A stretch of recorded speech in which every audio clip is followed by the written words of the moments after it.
मेरी बात तो सुनो।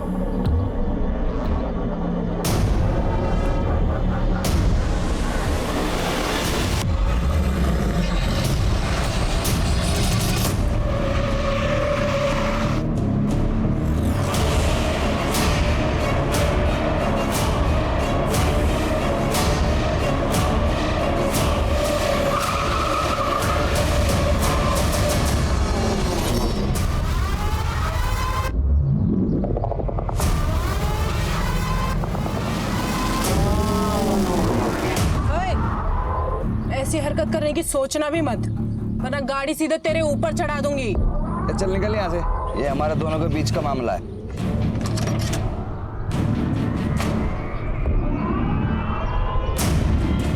ये हमारे भी बीच का मामला है।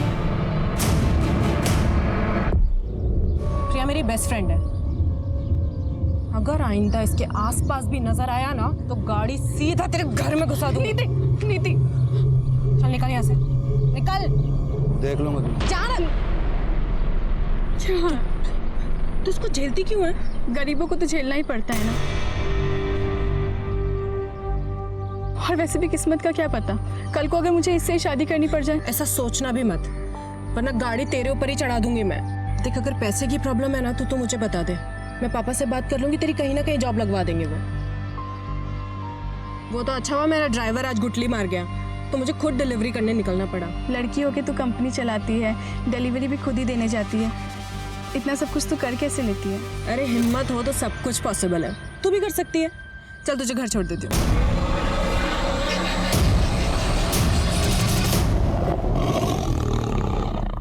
बहुत पुरानी कहावत है, गरीब पैदा होना आपकी गलती नहीं है, लेकिन गरीब मरना आपकी विफलता है। नमस्कार, मैं सोनाली कुलकर्णी आपका स्वागत करती हूँ क्राइम पेट्रोल के इस नए अध्याय में। आजादी के इतने सालों बाद आज भी गरीबी हमारे देश की सबसे बड़ी समस्याओं में से एक है। आज का हमारा एपिसोड भी ऐसे ही एक गरीबी और चाहत से जुड़े गुनाह की एक कहानी है। 21वीं सदी के 2 दशक बीत जाने के बाद आज भी लोग अपनी चाहत को हासिल करने के लिए शॉर्टकट्स ढूंढ रहे हैं। इच्छा रखना और उसे पाने के लिए कोशिश हमेशा करनी चाहिए, लेकिन फर्क तो सिर्फ इस बात का है कि आप किस माइंडसेट के साथ आगे बढ़ रहे हैं। अपने पापा को बुलाइए, मैं लड़कियों से बात नहीं करता, बताऊंगा उन्हें। आप ऐसे पुराने एम्प्लॉय को कंपनी से निकाल नहीं सकती। टेक ओवर के वक्त ये डील हुई थी। डील 3 साल पहले हुई थी हेमंत जी, अब कंपनी मैं संभालती हूँ। अगर कोई ड्राइवर महीने में आधे से ज्यादा दिन काम पर नहीं आएगा तो वो बाहर जाएगा, और अगर आगे से आपने ऐसे किसी इंसान का पक्ष लिया है ना तो आप भी बाहर जाएंगे। बहुत बड़ी गलती की है मेरे पापा ने जो आपको ये बिजनेस बेचा।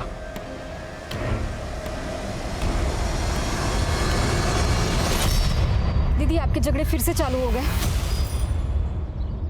अरे तो क्या करो स्वाति, ऐसे लोग ऑफिस आकर लड़कियों को धमकाएंगे, उनको परेशान करेंगे, तो ऐसे लोगों को ऐसे ही हैंडल करना पड़ता है। अरे दीदी, तो पापा से बात करो ना, आप क्यों झगड़ा करते फिरते हो? नहीं नहीं, पापा को पहले ही 10 टेंशन है फैक्ट्री की। स्वाति मेरी बात सुन, पापा को कुछ भी नहीं बोलेगी, ठीक है? अरे बोला था ना आराम से काम करो।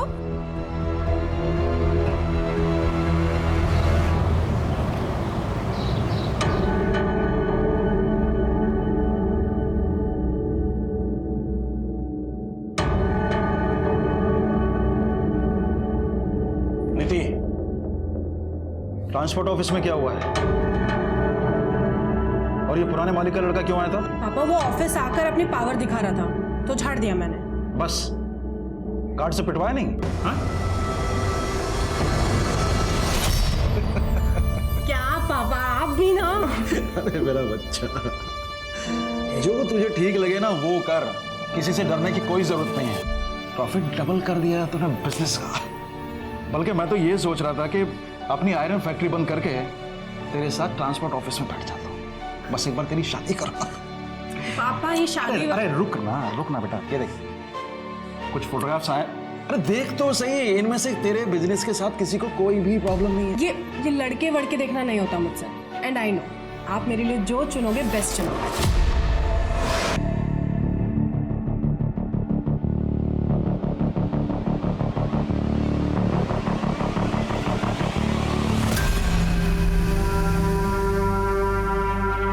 चलती है ना तू मुझसे मेरे काम से? इसलिए बार बार मेरे काम में टांग अड़ाती है। जलन नहीं, चिंता है आपकी। ठीक है, करो जो आपके मन में है, लड़ो लोगों के साथ। कोई कुछ कर देगा किसी दिन तो।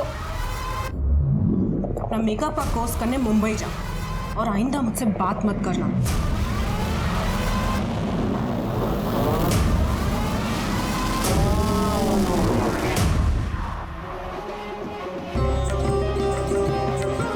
अरे स्वाति बेटा, नीति को जल्दी से ले आओ, शादी का मुहूर्त हो रहा है।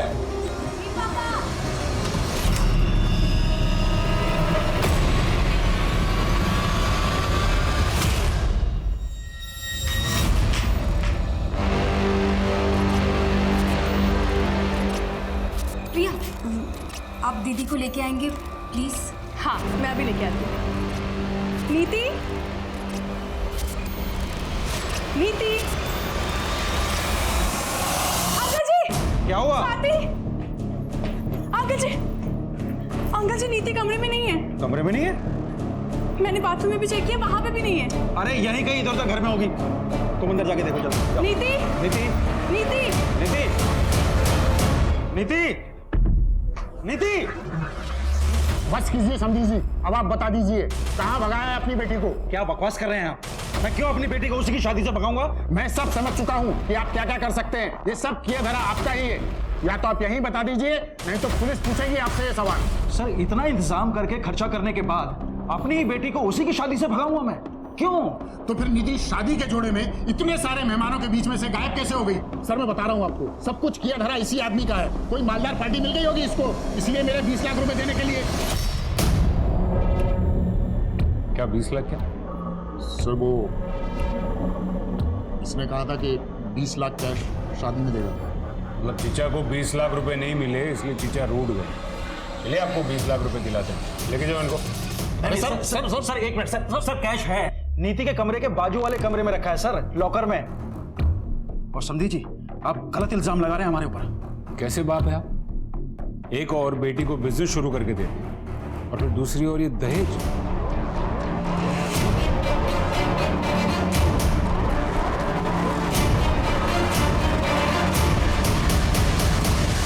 क्या लॉकर खुला है और पैसे गायब हैं? सर मैंने पैसे लॉकर में ही रखे थे सर, मुझे याद। बस कीजिए पापा, पैसों को छोड़िए अभी। दीदी इंपॉर्टेंट है ना अभी।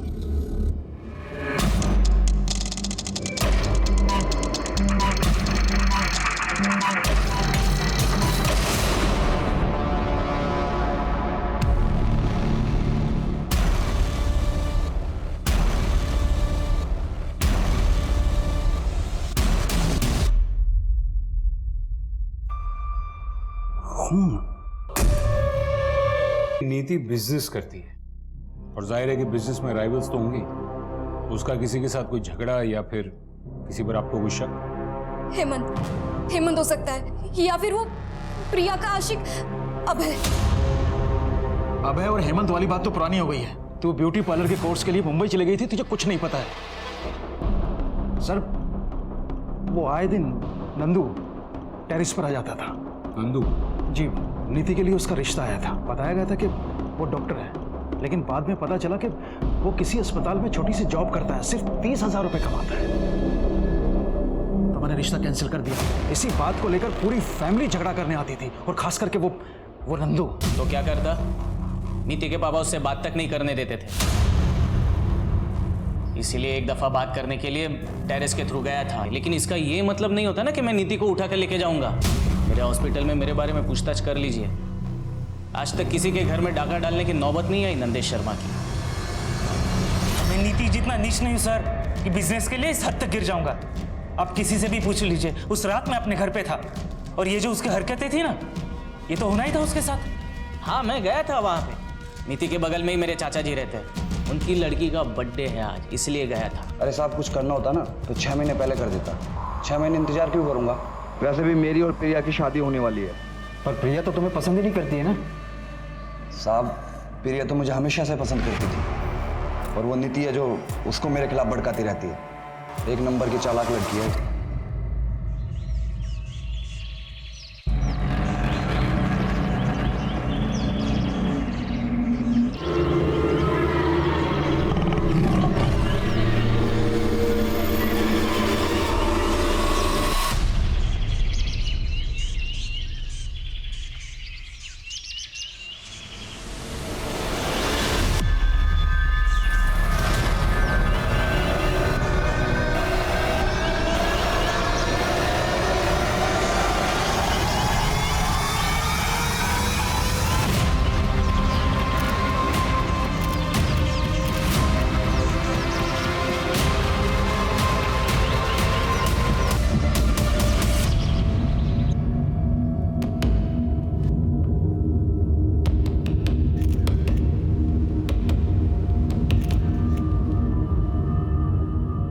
सर इसकी शादी होने जा रही थी, फिर ये शादी से ही गायब हो गई, फिर किसी ने इसे इतने बेरहमी से मार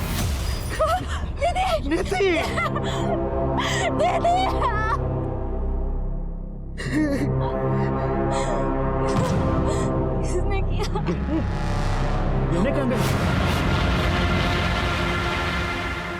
सब 14-15 लाख से ऊपर के गहने थे।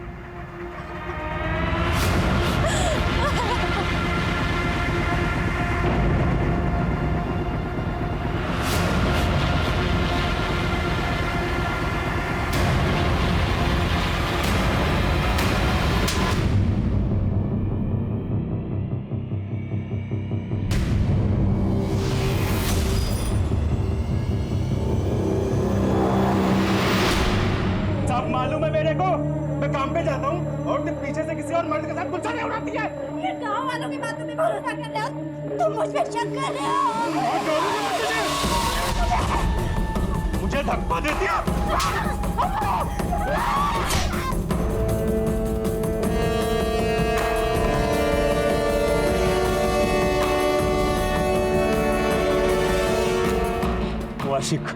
वो आशिक तेरी माँ को मार के भाग गया। सुन, जब हम बाहर थे वो खिड़की के रास्ते से घर में घुसा, कुल्हाड़ी से तेरी माँ को मारा और भाग गया। यही बोलेगा तू, तो टेंशन मत ले, मैं सब ठीक कर दूंगा, ठीक है?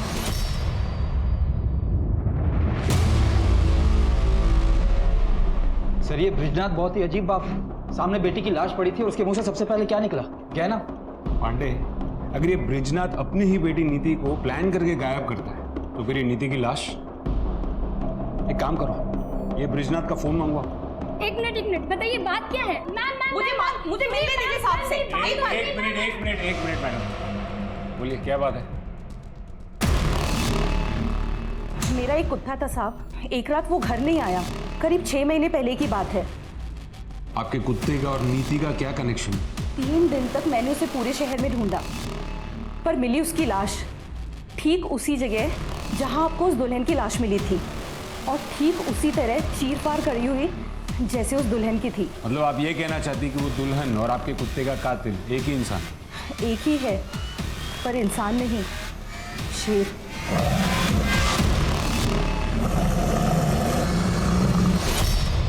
मैडम इस जंगल में सियार तक नहीं है, शेर? मुझे मालूम था आप लोग ऐसे नहीं मानेंगे, इसीलिए। 1 मिनट। जीतू, जीतू, इधर आ।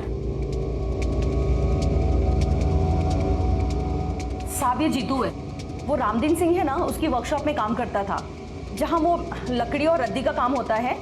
अभी 3 महीने पहले इसने नौकरी छोड़ी है। जीतू बता ना साहब को, तूने उस दिन क्या देखा था? बता, डर मत, बता। साहब उस रात ना बहुत बारिश हो रही थी, इसलिए मैं ना कारखाने में रुक गया था, और जब बारिश बंद हुई ना तो मैंने बड़े से जानवर की परछाई देखी। मतलब रात के अंधेरे में तूने परछाई देख ली? हाँ साहब, मतलब मेरा कि मैंने एक बड़े से जानवर को वहां से जाते हुए देखा। मैं इतना डर गया था ना, पूरी रात में कारखाने में रुका, और उसके बाद मैंने कुत्ते की चीख सुनी। बेटा बारिश तो बहुत हुई थी ना उस रात, है ना, तो जमीन तो गीली हो गई होगी, तो दूसरे दिन सवेरे तुझे शेर के पंजों के निशान नहीं दिखे? बोल। कुछ भी हो जाए आप लोग तो मानेंगे नहीं, क्योंकि शेर को पकड़ना तो आप लोगों के बस में है नहीं। जीतू चल, इन्हें बोलने का कोई फायदा नहीं, ये हमारी बात पे विश्वास नहीं करेंगे। सर ये रिपोर्ट आ गई। हाँ, ये क्या नया ट्रैक है पांडे? शेर? सर ये सरिता जी अकेली रहती हैं तो शायद मनगढ़ंत कहानियां बनाती होंगी। सर मेन प्रॉब्लम तो यहाँ है फॉरेंसिक रिपोर्ट में, हमें टेरेस पे जो ब्लड मिला था वो लड़की का है ही नहीं। तो हमारे किसी सस्पेक्ट का होगा, नंदू और बाकी सस्पेक्ट से मैच करवा। जी सर। अलमारी में कोई फिंगरप्रिंट्स नहीं मिला। हाँ तो पांडे ऐसा हो सकता है कि जो आया था वो ग्लव्स पहन के आया था। तो मुझे ये बताओ ना कि पोस्टमार्टम रिपोर्ट में क्या आया है? सर पोस्टमार्टम रिपोर्ट में तो एक अजीब बात सामने आई है, नीति की बॉडी पर जो घाव थे उसमें लकड़ी का चूरा मिला है। लकड़ी का चूरा? इसका मतलब है जो मर्डर वेपन है वो लकड़ी काटने के काम आता है। पांडे, ये सरिता जी जो अभी आकर गई वो किसी रामदीन के बारे में बात कर रही थी, जिसकी कुछ लकड़ी काटने की और रद्दी की वर्कशॉप। जी सर। चलो इस रामदीन से मिलकर आते हैं। कमाल करते हैं साहब, डेड बॉडी पे लकड़ी का भूसा मिल गया और आप सीधे हमारे वहां चला है। हम ए बंद कर, बंद। सिर्फ इसलिए नहीं आए, हम इसलिए भी आए हैं क्योंकि वो बॉडी आपके इस वर्कशॉप से सिर्फ 200 मीटर की दूरी पर मिली है। तो हमारा क्या लेना देना है ब्रिजनाथ की बेटी से साहब? वो सरिता सही कह रही है, ये शेर नहीं किया है। वो दुल्हन को और कौन मारेगा साहब? आप लोग भी ना। आपके वर्कशॉप में इस्तेमाल होने वाले औजार कहाँ है वो? साहब औजार का वो हिसाब हमारा सुपरवाइजर रखता है। हेमंत, हेमंत साहब, हेमंत। हाँ सर। तुम? आप जानते हैं इसे? हाँ, तुम यहाँ क्या कर रहे हो? सुपरवाइजर की नौकरी कर रहा हूँ, और क्या कर रहा हूँ? उस नीति ने बर्बाद जो कर दिया मुझे।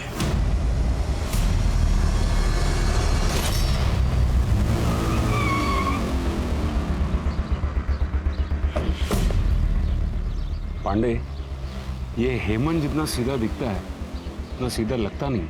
पर सर हमने पता तो किया था, हेमंत के कॉल रिकॉर्ड के हिसाब से उस रात वो अपने घर पर ही था। और तो और आईपी भी चेक किया उसने। वो उस वक्त ऑनलाइन कुछ वीडियोस देख रहा था। सर वैसे कॉल रिकॉर्ड से एक बात याद है। क्या? जब मैं कॉल रिकॉर्ड चेक कर रहा था तो उसमें से मुझे एक सर, मेरी बहन नीति के कातिल का कुछ पता चला क्या? ऐसे कैसे कोई घर में घुसकर दीदी को गायब कर सकता है? आप तसल्ली रखिए, हम इन्वेस्टिगेशन कर रहे हैं। ऐसे कैसे तसल्ली रखूं? एक छोटा सा झगड़ा क्या हो गया? दीदी ने मुझसे बात ही करनी बंद कर दी थी, इसलिए मुझे कुछ पता ही नहीं चला कि यहाँ पे क्या हो रहा है। आप प्लीज हमें बताइए कि पिछले 1-1.5 महीने से नीति का फोन इनएक्टिव क्यों था? इनएक्टिव? सर ऐसे कैसे हो सकता है? दीदी को तो बहुत सारे कॉल आते थे ऑफिस के काम से। हमने उनके ऑफिस में भी पता किया, वो उस दौरान ऑफिस जाती ही नहीं थी। सर दीदी बीमारी तक में ऑफिस मिस नहीं करती थी। सर ये कॉल रिकॉर्ड आपको देखनी चाहिए। उस दिन अगर तुम अपना बर्थडे घर पर मना रहे थे तो तुम्हारे फोन की लोकेशन जंगल में क्यों दिखा रही थी? क्या सर सिर्फ उसी दिन का चेक किए? कुछ दिन पहले का चेक करते तो हर दिन का लोकेशन आपको वही मिलता। रनिंग करने जाता हूँ डेली। पिछले 2 सालों में 5 मैराथन भाग चुका हूँ मैं।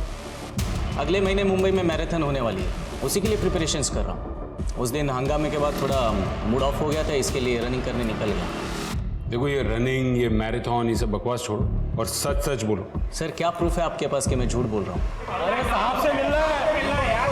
अरे रुको साहब, इस शहर में शेर घूम रहा है, हमें खबर मिली है। आप क्या कर रहे हैं साहब? क्या आप इंतजार कर रहे हैं कि हमें और हमारे बच्चे को खा जाए साहब? देखिए ये एक अफवाह है, जंगल में कोई शेर नहीं है। लेकिन सरिता जी अपने लोकल न्यूज चैनल पे बता रही है साहब कि शेर है।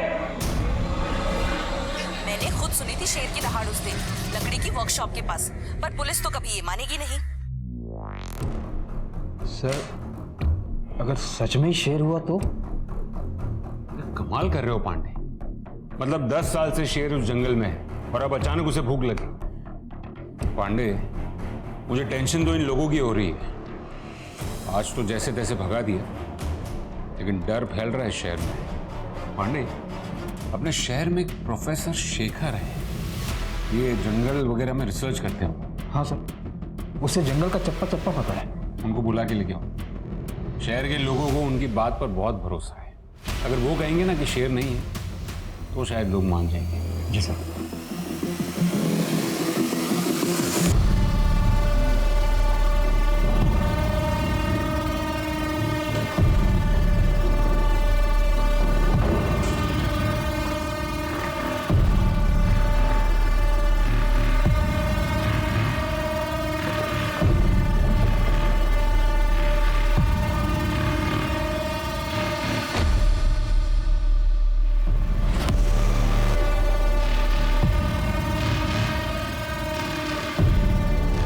मेहनत से बिजनेस सेटल किया है। घर के काम नहीं कर पाऊंगी, ऑफिस जाना पड़ता है रोज। घर के काम के लिए तो काम वाली बाई आ जाएगी। बिजनेस आपका पैशन है, वो ज्यादा इंपॉर्टेंट है। ये सब बातें आप सिर्फ मुझे इम्प्रेस करने के लिए तो नहीं कह रहे? वो जानने के लिए तो आपको शादी करनी पड़ेगी।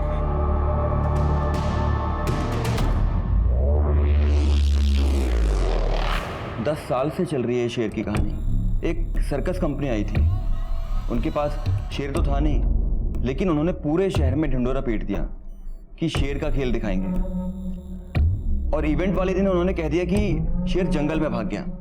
तब से लोगों को लगता है कि जंगल में शेर है। प्रोफेसर साहब, अगर जंगल में शेर नहीं है तो फिर ऐसा कौन सा जानवर है जो इंसान की जान ले सकता है? सर, ऐसा कुछ भी नहीं है। इतने सालों से मैं पेड़ों की गैर कानूनी कटाई के खिलाफ लड़ाई लड़ रहा हूँ, और इसीलिए इस जंगल का चप्पा चप्पा जानता हूँ मैं।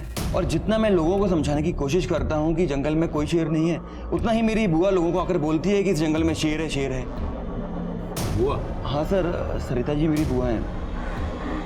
वो मेरी बात समझती ही नहीं है, लेकिन खैर अगर आप कह रहे हैं तो मैं पूरी कोशिश करूंगा कि लोगों को समझा पाऊं।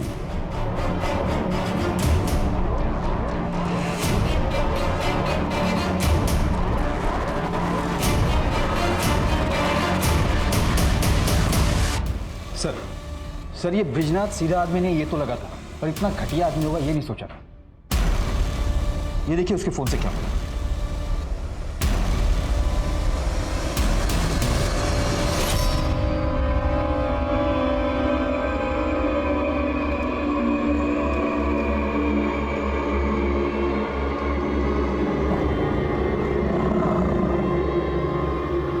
कौन है?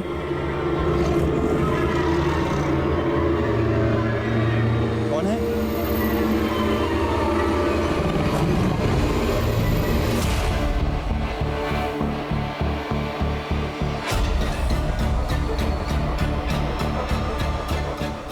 सर, मैं क्यों अपनी बेटी की ऐसी फोटोग्राफ्स लूंगा?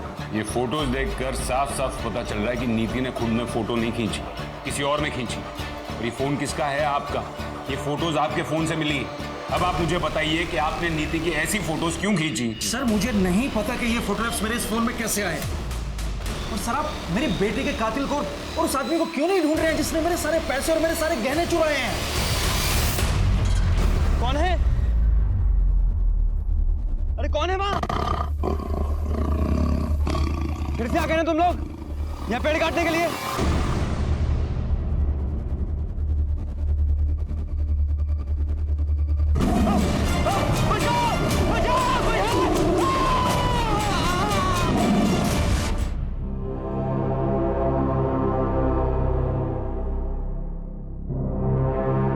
ऐसे क्या देख रही है?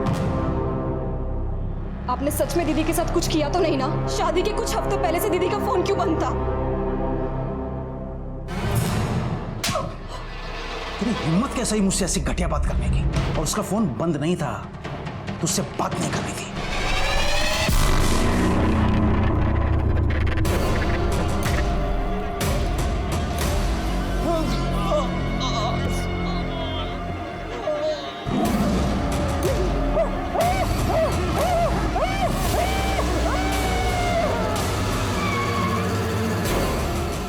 पांडे, ये ब्रिजनाथ के बारे में A to Z सब पता करो, पूरी कुंडली निकालो उसमें। जी सर।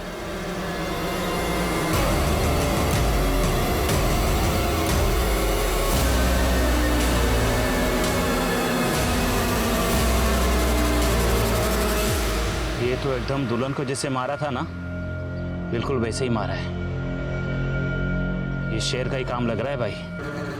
पक्का शेर का काम है ये। जंगल में पेड़ों की बेहिसाब कटाई और नेचर के साथ होती छेड़खानी के कारण आजकल जंगली जानवरों का इंसानों पर हमला करना आम बात है। कुछ ऐसा ही यहाँ भी हो रहा था। गांव के लोगों ने तो इस बात को मान लिया था कि इन सब हत्याओं के पीछे शेर है, लेकिन पुलिस अब भी इस बात को मानने के लिए राजी नहीं थी। क्या सच में ऐसा हो सकता है कि जिस खूनी को पुलिस ढूंढ रही थी वो एक इंसान नहीं बल्कि एक आदमखोर शेर है? हाँ ना?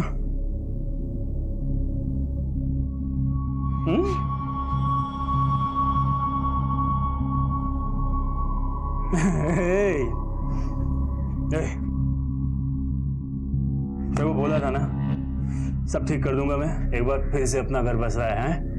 ये तेरे माँ जैसी नहीं है, बहुत ख्याल रखेगी तेरा। है चल जा बाहर खेल, है चल, और दरवाजा बंद कर लेना। हाँ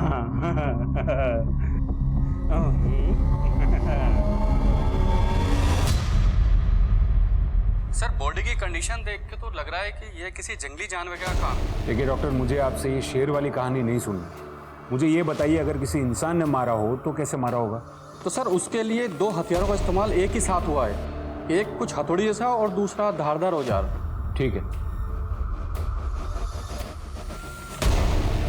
सर दुल्हन की बॉडी पर से जेवर गायब थे। अब ये काम शेर का तो नहीं हो सकता ना? पर सर शेखर की बॉडी पर ना जेवर थे ना पैसे, फिर कोई आदमी उसे क्यों मारेगा? सर कहीं सच में कोई शेर तो नहीं जो जंगल से नदी पार करके इस तरफ आया हो? पांडे, नदी के पार जंगल नहीं गांव है, और फोकस शेर पे नहीं इस पे करो। 3 साल पहले शेखर ने रामदीन के खिलाफ इलीगल पेड़ की कटिंग को लेकर कंप्लेंट दर्ज की थी। मतलब रामदीन के पास शेखर को मारने का मोटिव था, लेकिन उसने अपने वर्कशॉप के पास ही क्यों मारा? सवाल ये नहीं है पांडे, सवाल ये है कि रामदीन ने शेखर को मारने में 3 साल क्यों लगा दिए? या फिर ऐसा हो सकता है कि नीति और शेखर ने रामदीन को एक साथ देख लिया हो पेड़ काटते हुए, इसलिए उसने नीति को भी मार दिया। सर इस रामदीन को उठा लो? नहीं, अभी नहीं। फिलहाल उसके खिलाफ सबूत इकट्ठा करने होंगे। एक काम करो, रामदीन की पास्ट और प्रेजेंट की पूरी हिस्ट्री निकालो और देखो कोई ऐसा मिलता हो जिसे वर्कशॉप के अंदर की सारी डिटेल्स पता हो। सर वो जीतू था ना जो रामदीन की वर्कशॉप में काम करता था? मैं कह रहा था मैं नहीं आ पाऊंगा इस बार त्योहार पर। यहाँ पे एक अजीब सा मर्डर का केस आया है। पर भैया देखो ना, कुछ हो सकता हो तो। नहीं हो पाएगा, एक दुल्हन का मर्डर हुआ है ना, वो भी बड़ी अजीब तरीके से, पूरा चीर फाड़ दिया उसको। एक दुल्हन के मर्डर का केस हमारे थाने में भी आया था कुछ 1 साल पहले, सेम वैसे तरीके से उसे भी चीर फाड़ दिया गया था और आज तक ये केस सॉल्व नहीं हो पाया। शेर की बात ही हो। सर मेरा भाई श्याम मेरे गांव पालिका का कांस्टेबल है। तो सर उसके थाने में भी सेम केस आया था जो अभी तक सॉल्व नहीं हुआ है। सर शेर का तो पता नहीं, लेकिन मर्डर जो है लगभग सेम तरीके से ही हुआ है। और सर जिसका मर्डर हुआ था ना, वो एक दुल्हन ही थी। कब हुआ था ये? और उस केस की और कोई डिटेल्स हैं? सर करीब 1 साल पहले की बात होगी, लेकिन सर दुल्हन की आइडेंटिटी अभी क्लियर नहीं हुई है। ठीक है, वहाँ के ऑफिसर से बात करवाओ। जी सर। साहब वो ब्रिज जी के यहाँ पे ज़्यादा पैसे मिले थे मुझे, इसलिए मैं वर्कशॉप की नौकरी छोड़ दी थी। और वहाँ पे शेर का भी तो खतरा था ना साहब। मेरे सामने शेर की बात मत करना, समझा? अच्छा मुझे बता कि तेरे वर्कशॉप पे कोई अक्सर रामदीन को मिलने आता था क्या? हाँ, हफ्ते में 1 दिन उनसे कोई तो मिलने आता था।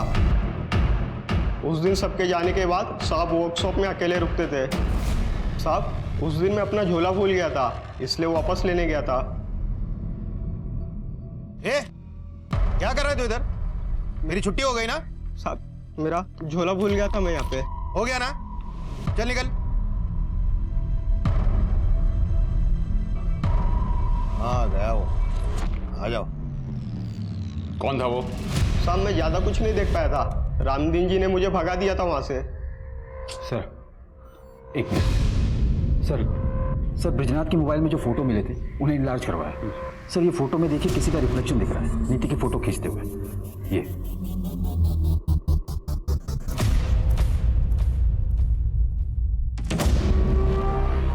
सर ये तो सुलभा है। सुलभा? हमारी नौकरानी। सुलभा, सुलभा! जी साहब। तो तुमने खींची थी ये इतनी वाहियात फोटोग्राफ नीति की? साहब हम तो नौकर हैं, मालकिन ने कहा था ऐसे फोटो खींचने को। दीदी ये लीजिए। दीदी जल्दी कीजिए, साहब ने देख लिया तो मुसीबत हो जाएगी। एक मिनट चल। हाँ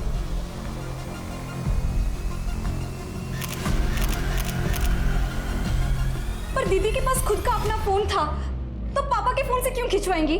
मालिक ने 1.5 महीने पहले फोन छीन लिया था। छीन लिया था? ये घर में क्या चल रहा था पापा? कुछ नहीं चल रहा था। मैं आपकी थोड़ी मदद कर देता हूँ। यहाँ आने से पहले हमने आपके सारे अकाउंट्स चेक किए। पिछले कुछ महीनों में क्रेडिट कार्ड से काफी शॉपिंग की है आपने। Fridge, TV, washing machine. अरे पर किसके लिए? घर में ऐसा कुछ नया तो आया नहीं है। आपके घर के लिए नहीं, इन सारी चीजों की डिलीवरी प्रिया के घर पे हुई है। प्रिया नीति की दोस्त। अब आप कुछ बताएंगे या फिर बाकी की कहानी मैं प्रिया से पूछ लूं? क्या करती सर, घर में खाने तक को पैसे नहीं थे और फिर ब्रिज जी मुझे मिले। नीति ने मुझे बताया तुम्हारे बारे में। मैं मदद कर सकता हूँ तुम्हारी, लेकिन बदले में तुम्हें भी तो कुछ करना पड़ेगा।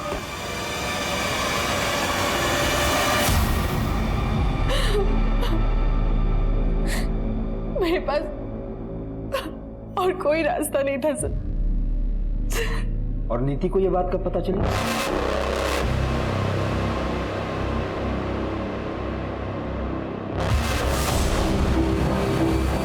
पापा,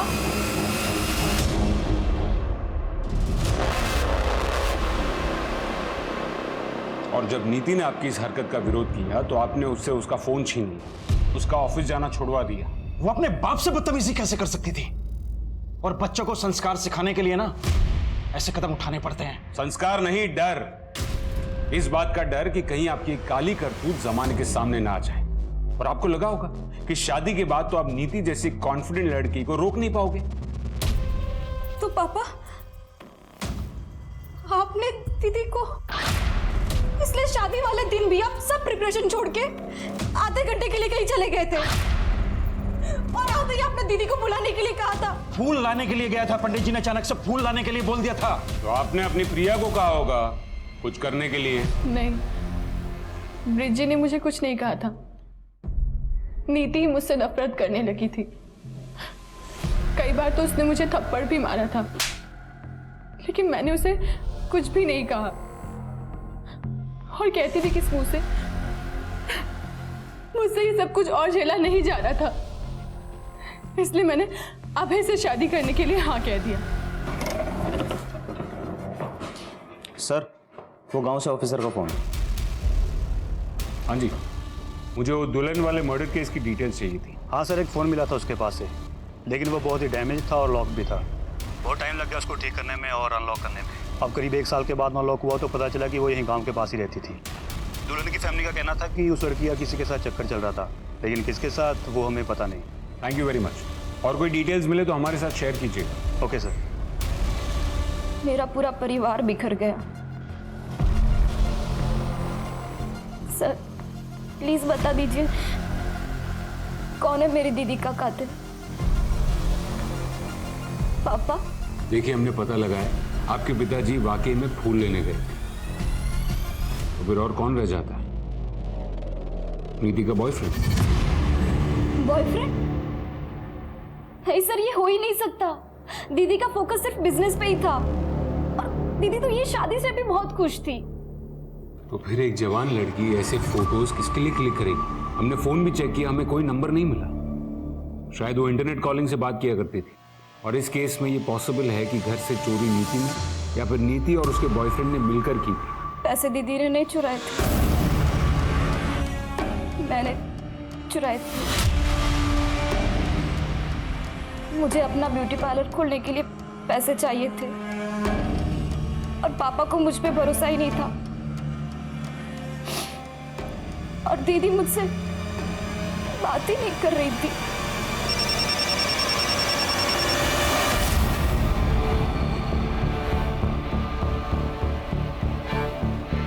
माधुरी के बॉयफ्रेंड का पता चल गया है। अच्छा? लेकिन वो भी मर चुका है। गांव के करीब 70 किलोमीटर दूर उसकी बॉडी मिली थी। उसका खून भी करीब उसी टाइम पे हुआ है जब माधुरी का खून हुआ था। खूनी ने दोनों को किसी तेजदार हथियार से चीर फाड़ दिया है।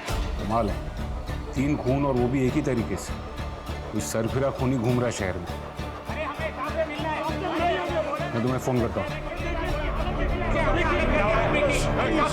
क्या हो रहा है यहाँ पर?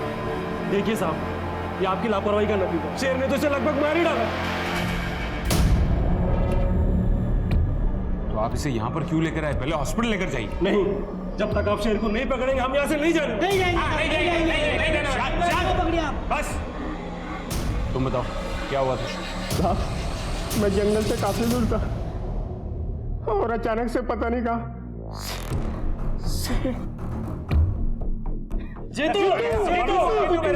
देखिए, आप लोग विश्वास रखिए, हम आज के आज ही जंगल विभाग से बात करेंगे, लेकिन आप प्लीज इसे पहले हॉस्पिटल लेकर जाइए।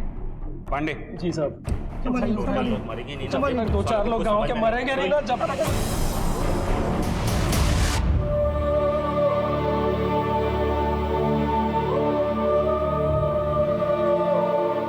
दीदी मुझसे बात नहीं कर रही थी, तो मैंने क्यों कोशिश नहीं की उनसे बात करने की? दीदी इतनी मुसीबत में थी, उनको मेरे साथ की जरूरत थी, और मैं इतनी सेल्फिश हूँ अपने सपनों के पीछे दौड़ती रही। अगर मैं दीदी के साथ होती तो आज दीदी मेरे साथ थी। मेरे रहते हुए घर मर्द को देखती है तू? छोड़ मुझे, तू क्या खरीद के लाया है मुझे? सबको बता दूंगी कि तूने अपनी पहली बीवी को कैसे मारा है। पूरी दुनिया को बताएगी?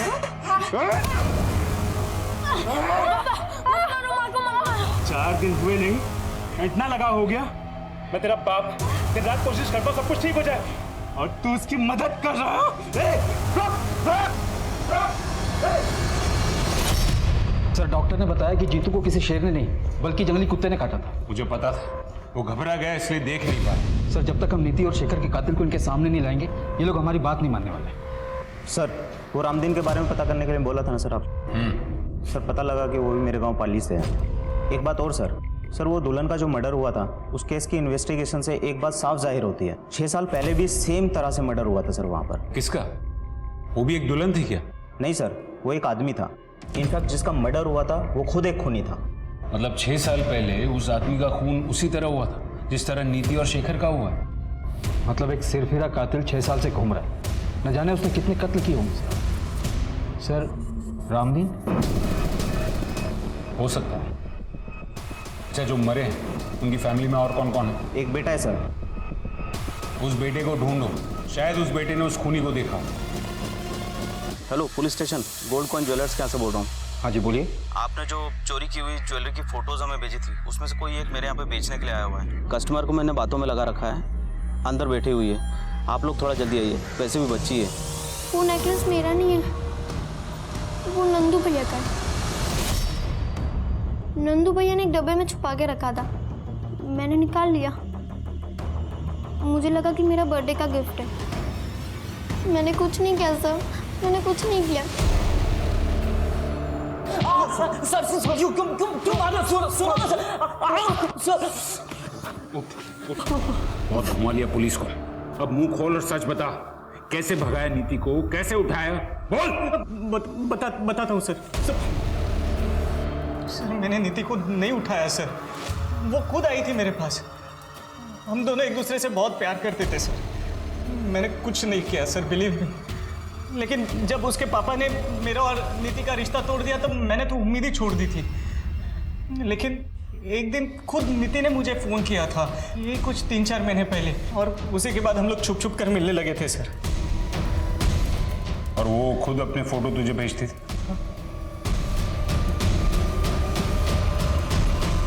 जी सर, बॉयफ्रेंड था मैं उसका। लेकिन भागने का प्लान नीति ने बनाया था और हम लोग भागकर सीधा मुंबई जाने वाले थे। और बराबर शादी वाले थे? हाँ, मतलब नीति का ऐसा प्लान था कि शादी वाले दिन उसके पास ढेर सारे गहने होंगे तो मुंबई में हम लोग आराम से सेटल हो जाएंगे। सारा नीति का आइडिया था, सब राजी खुशी हुआ। तो फिर टेरेस पर खून कहां से आया? और वो जंगल के बाहर डेड बॉडी? जंगल में डेड बॉडी का तो नहीं पता सर, लेकिन वो टेरेस पे खून वाला प्लान मेरा था। हॉस्पिटल से मैं ब्लड सैंपल्स लेकर आया था और मेरे ही कहने पर नीति ने खुद वो ब्लड टेरेस पे डाला था सर। एक्चुअली मेरा और नीति का उस दिन जंगल में मिलने का प्लान था। नीति अरे कहाँ हो यार तुम? नीति तो नहीं मिली, लेकिन उधर झाड़ियों में उसका पड़ा हुआ नेकलेस मिला सर।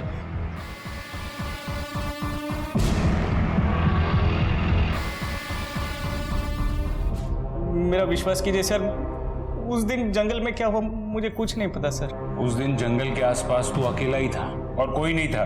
तुमने जरूर किसी को देखा होगा। नहीं सर, मैं अकेला नहीं था, मतलब और भी कोई था वहां पर। दूर से उसकी शक्ल देख तो नहीं पाया, लेकिन हाँ वो लंगड़ा कर चल रहा था। शायद उसके पैर में कोई तकलीफ थी और वो रामदीन के वर्कशॉप की ओर जा रहा था सर। सर रामदीन के वर्कशॉप में कौन कितने बजे आता जाता है ये सुपरवाइजर हेमंत को जरूर पता होगा। अच्छा, वो जिसके पाँव में दिक्कत है सर, वो तो टेम्पररी ड्राइवर था जिसे कुछ सामान लाने के लिए भेजा था। क्या नाम है उस ड्राइवर का? सर सुखबीर, जिसे उस नीति ने काम से निकाला था। मैंने कुछ नहीं किया सर, वो तो मेरी किस्मत ही खराब जो उस वक्त में फैक्ट्री गया था कुछ काम से।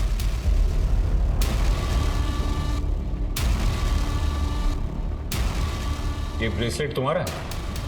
हाँ साहब। नया लिया? हाँ साहब। पुराना कहाँ है? पुराना मैं दिखाता हूँ। ये तुम्हारा ही है ना?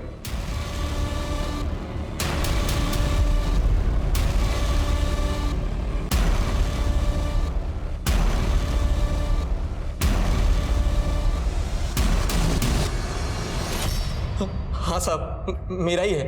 वो पुराना ढीला हो गया था ना, तो गिर गया होगा शायद।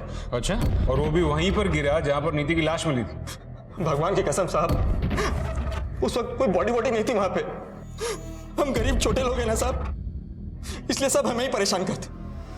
वहां बड़े लोग क्या नहीं करते, कोई कुछ नहीं बोलता उनको। वो रामदीन सिंह। हाँ गया वो, आ जाओ। वो औरत, उसको देखा मैंने उसके साथ, वो शेर शेर करते फिरती है ना शहर में, वही औरत। सरिता? हाँ हाँ, वही सरिता। मतलब सरिता और रामदीन?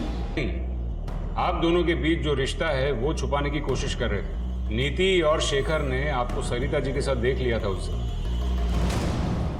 इसलिए आपने उन दोनों को। सर लेकिन एक बात समझ में नहीं आई, दूसरे शहर जाकर उस दुल्हन को और उसके बॉयफ्रेंड को क्यों मारा आपने?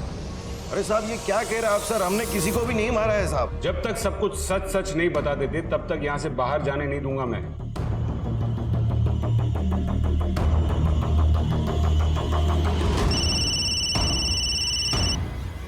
हाँ गुप्ता बोलो।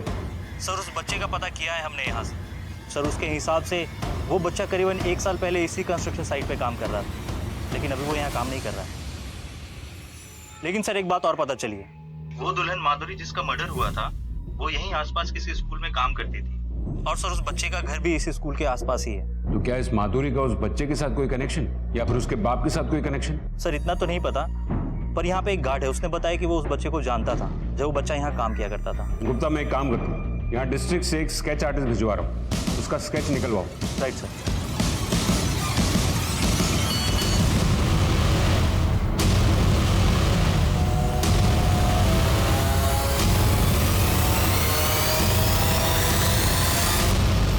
अरे साहब हमें क्यों बंद करके रखा? हमने कुछ नहीं किया साहब, हम कह रहे हैं ना साहब। एक बात बताओ, तुम्हारे वर्कशॉप में जो जो काम करते हैं या करते थे, उनमें से तुम्हारे गांव पाली से कौन था? यही है वो? हाँ सर यही है वो।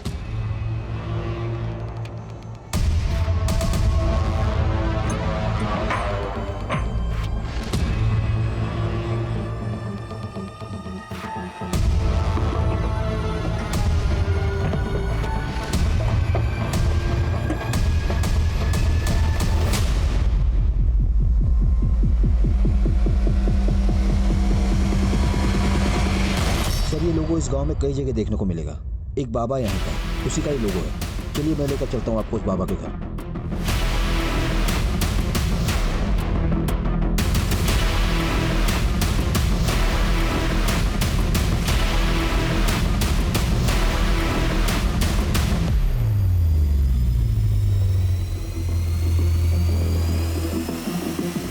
तुझे रामदीन ने इसीलिए काम पे रखा था क्योंकि तू उसके गांव से? हाँ रखा था तो साहब। और तुझे नौकरी सिर्फ इसीलिए करनी थी ना कि एक अच्छी सी लड़की से शादी करनी थी? साहब शादी करके घर तो बसाने हैं ना हमें भी।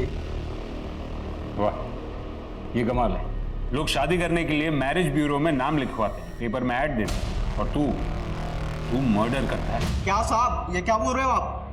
ये मैं नहीं बोल रहा हूँ, तेरा वो जंगल वाला बाबा बोल रहा है। थोड़ी जेल की हवा लगी, 2 डंडे पड़े तो मुंह खुल गया उसका। साहब मैं शादी करके ना सिर्फ घर बसाने वाला था। वो माधुरी थी ना, उससे बहुत प्यार करता था मैं, लेकिन उसने क्या किया, घर से भागने के लिए मेरा ही इस्तेमाल किया। किसके लिए? उस फालतू लड़के के लिए। मार दिया उसे।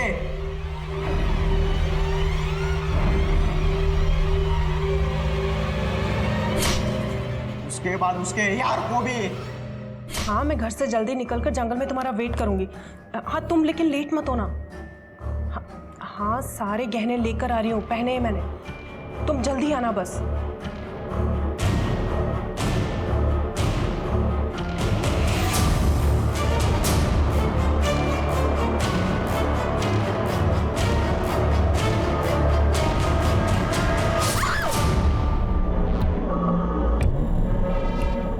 नीति ने क्या किया था? उसको क्यों मारा? बाबा ने कहा बलि दो, सफलता मिलेगी। फिर बाबा ने मुझे बताया कुछ पाने के लिए बलिदान देना पड़ता है, बलि देनी पड़ती है।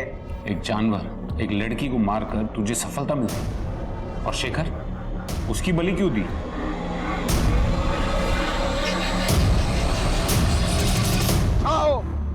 वो शेखर अगर उस दिन बीच में ना आया होता ना तो हमारी प्रक्रिया पूरी हो जाती है। बे कौन है बे तू? और ये यहाँ क्या कर रहे हैं?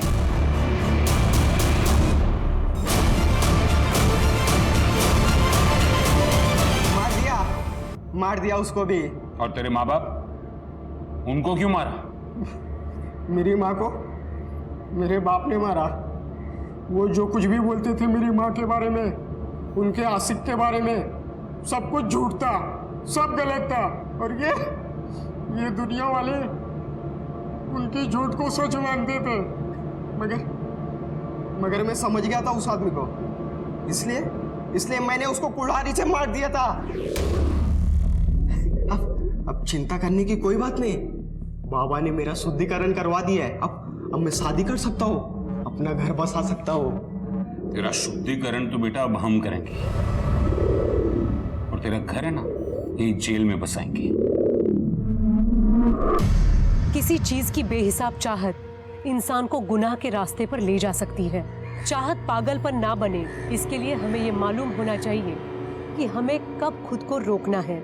जीतू जैसे भोले और महत्वाकांक्षी इंसान की तलाश ऐसे ढोंगी बाबा को हमेशा होती है। वो उनके आसान टारगेट होते हैं। बाबा ने अपने लालच के लिए एक मासूम से बच्चे को एक बेरहम कातिल बना दिया। शादी करने के लिए उसके पागलपन का इस्तेमाल किया।